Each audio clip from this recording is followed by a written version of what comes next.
नमस्ते दोस्तों, आज हम यीशु मसीह के पवित्र अनमोल वचन पर आधारित एक मधुर वचन प्रस्तुत करते हैं जो आपको हर दुख संकट को दूर कर सके। इसमें पश्चाताप, प्रेम और क्षमा की भावना को उजागर किया गया है। तो चलिए शुरू करते हैं, लेकिन इससे पहले कृपया आप हमारे YouTube चैनल को सब्सक्राइब करें।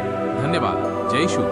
सदोम और अमोरा का विनाश और लूत का परिवार। एक सांझ को वे दो दूत सदोम के पास आए और लूत सदोम के फाटक के पास बैठा था। सो उनको देखकर वो उनसे भेंट करने के लिए उठा और मुंह के बल झुककर दंडवत कर कहा, हे मेरे प्रभु, अपने दास के घर में पधारिए और रात भर विश्राम कीजिए और अपने पांव धोइए, फिर भोर को उठकर अपने मार्ग पर जाइए। उन्होंने कहा, नहीं, हम चौक ही में रात बिताएंगे।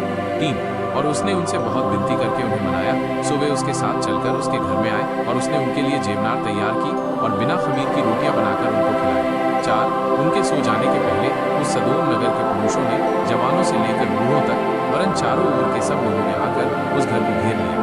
5 और लूत को पुकार कर कहने लगे कि जो पुरुष आज रात को तेरे पास आए हैं वे कहाँ हैं? उनको हमारे पास बाहर ले आ कि हम उनसे भोग करें।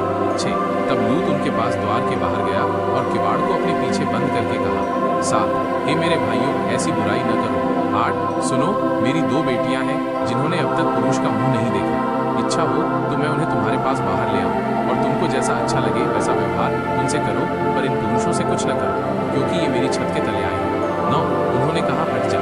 फिर वे कहने लगे, तू एक परदेशी होकर यहाँ रहने के लिए आया, पर अब न्याय भी बन बैठा है, सो अब हम उनसे भी अधिक तेरे साथ बुराई करेंगे। और वे उस पुरुष लूत को बहुत दबाने लगे और किवाड़ तोड़ने के लिए निकट आए। 10 तब उन पाहुनों ने हाथ बढ़ाकर लूत को अपने पास घर में खींच लिया और किवाड़ को बंद कर दिया। 11 और उन्होंने क्या छोटे क्या बड़े सब पुरुषों को जो घर के द्वार पर थे अंधा कर दिया, सो वे द्वार को टटोलते टटोलते थक गए। 12 फिर उन पाहुनों ने लूत से पूछा, यहाँ तेरे और कौन कौन है? दामाद, बेटे, बेटियां व नगर में तेरा जो कोई हो, उन सबों को लेकर इस स्थान से निकल जा।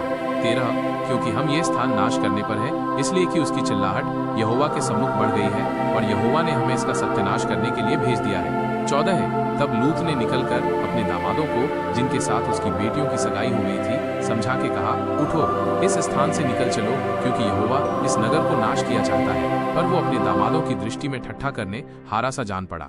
15 जब पौ फटने लगी तब दूतों ने लूत से फुर्ती कराई और कहा कि उठ, अपनी पत्नी और दोनों बेटियों को जो यहाँ है ले जा, नहीं तो तू भी इस नगर के अधर्म में भस्म हो जाएगा। 16 पर वो विलंब करता रहा, इससे उन पुरुषों ने उसका और उसकी पत्नी और दोनों बेटियों का हाथ पकड़ लिया, क्योंकि यहोवा की दया उस पर थी, और उसको निकालकर नगर के बाहर कर दिया। 17 और ऐसा हुआ कि जब उन्होंने उनको बाहर निकाला तब उसने कहा, अपना प्राण लेकर भाग जा, पीछे की ओर न ताकना और तराई भर में न ठहरना, उस पहाड़ पर भाग जाना, नहीं तो तू भी भस्म हो जाएगा। 18 लूत ने उनसे कहा, हे प्रभु, ऐसा न करे। 19 देख, तेरे दास पर तेरी अनुग्रह की दृष्टि हुई है और तूने इसमें बड़ी कृपा दिखाई कि मेरे प्राण को बचाया है, पर मैं पहाड़ पर भाग नहीं सकता, कहीं ऐसा न हो कि कोई विपत्ति मुझ पर आ पड़े और मैं मर जाऊं। 20 देख, वो नगर ऐसा निकट है कि मैं वहां भाग सकता हूं और मैं छोटा भी हूं, मुझे वहीं भाग जाने दे, क्या वो छोटा नहीं है और मेरा प्राण बच जाएगा। 21 उसने उससे कहा, देख, मैंने इस विषय में भी तेरी विनती अंगीकार की है कि जिस नगर की चर्चा तूने की है उसको मैं नाश न करूंगा। 22 फुर्ती से वहां भाग जा, क्योंकि जब तक तू वहां न पहुंचे तब तक मैं कुछ न कर सकूंगा। इसी कारण उस नगर का नाम सोअर पड़ा। 23 लूत के सोअर के निकट पहुंचते ही सूर्य पृथ्वी पर उदय हुआ। 24 तब यहोवा ने अपनी ओर से सदोम और अमोरा पर आकाश से गंधक और आग बरसाई। 25 और उन नगरों को और संपूर्ण तराई को और नगरों को और उस संपूर्ण तराई को और नगरों के सब निवासियों को भूमि की सारी उपज समेत नाश कर दिया। 26 लूत की पत्नी ने जो उसके पीछे थी दृष्टि फेर के पीछे की ओर देखा और वो नमक का खंभा बन गई। 27 भोर को इब्राहिम उठकर उस स्थान को गया जहाँ वो यहोवा के सम्मुख खड़ा था।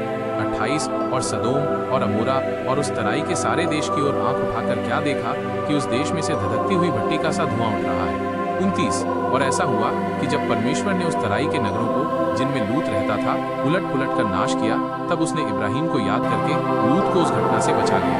30 और लूत ने सोअर को छोड़ दिया और पहाड़ पर अपनी दोनों बेटियों समेत रहने लगा, क्योंकि वह सोअर में रहने से डरता था, इसलिए वो और उसकी दोनों बेटियां वहां एक गुफा में रहने लगी। 31 तब बड़ी बेटी ने छोटी से कहा, हमारा पिता बूढ़ा है और पृथ्वी भर में कोई ऐसा पुरुष नहीं जो संसार की रीति के अनुसार हमारे पास आए। 32 सोआ, हम अपने पिता को दाख मधु पिलाकर उसके साथ सोएं, जिससे कि हम अपने पिता के वंश को बचाए रखें। 33 सो उन्होंने उसी दिन रात के समय अपने पिता को दाख मधु पिलाया।